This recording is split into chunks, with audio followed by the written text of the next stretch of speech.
हनुमान जी भगवान शिव के अवतार हैं, ये बात तो हम सभी जानते हैं। लेकिन हनुमान जी और भगवान शिव का युद्ध भी हुआ था, ये बात बहुत कम लोग जानते हैं। इससे संबंधित कथा का वर्णन पद्म पुराण के पाताल खंड में मिलता है। चलिए आज इस कथा के बारे में जानते हैं। जब श्री राम ने अश्वमेध यज्ञ किया तो यज्ञ का घोड़ा घूमते घूमते देवपुर नाम के नगर में जा पहुंचा। उस नगर के राजा का नाम वीरमणि था।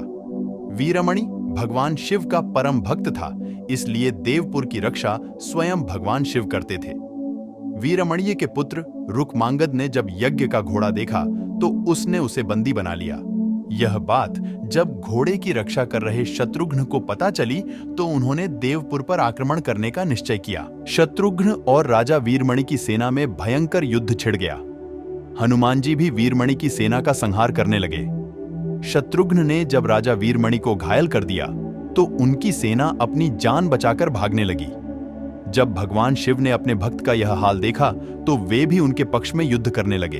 भगवान शिव और शत्रुघ्न में भयंकर युद्ध होने लगा। उनका युद्ध 11 दिनों तक चलता रहा। अंत में भगवान शिव के प्रहार से शत्रुघ्न बेहोश हो गए। यह देख हनुमान जी स्वयं शिव से युद्ध करने लगे। हनुमान जी ने शिव जी से पूछा कि आप तो राम भक्त हैं, तो फिर हमसे युद्ध क्यों कर रहे हैं? शिव जी ने कहा कि मैंने राजा वीरमणि को उसके राज्य की रक्षा करने का वचन दिया है, इसलिए मैं युद्ध करने के लिए बाध्य हूं। इसके बाद हनुमान जी और शिव जी के बीच भयंकर युद्ध होने लगा। हनुमान जी के पराक्रम से प्रसन्न होकर शिव जी ने उनसे वरदान मांगने को कहा। तब हनुमान जी ने कहा कि इस युद्ध में भरत के पुत्र पुष्कल मारे गए हैं और शत्रुघ्न भी बेहोश हैं।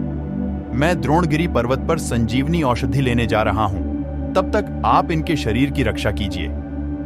शिव जी ने उन्हें यह वरदान दे दिया। इधर हनुमान जी तुरंत द्रोणगिरी पर्वत आए और संजीवनी औषधि लेकर पुनः युद्ध भूमि में आ गए। उस औषधि से हनुमान जी ने पुष्कल को पूर्ण जीवित कर दिया और शत्रुघ्न को भी स्वस्थ कर दिया। शत्रुघ्न और शिवजी में फिर से युद्ध होने लगा।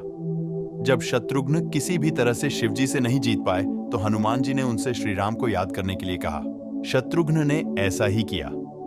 श्री राम तुरंत युद्ध भूमि में प्रकट हो गए। श्री राम को आया देख भगवान शिव भी उनकी शरण में चले गए और वीरमणि आदि योद्धाओं से भी ऐसा ही करने को कहा। वीरमणि ने यज्ञ का घोड़ा भी श्री राम को लौटा दिया और अपना राज्य भी उन्हीं को सौंप दिया। इस तरह वह युद्ध समाप्त हुआ। तो यह थी रामायण से जुड़ी छोटी सी कहानी।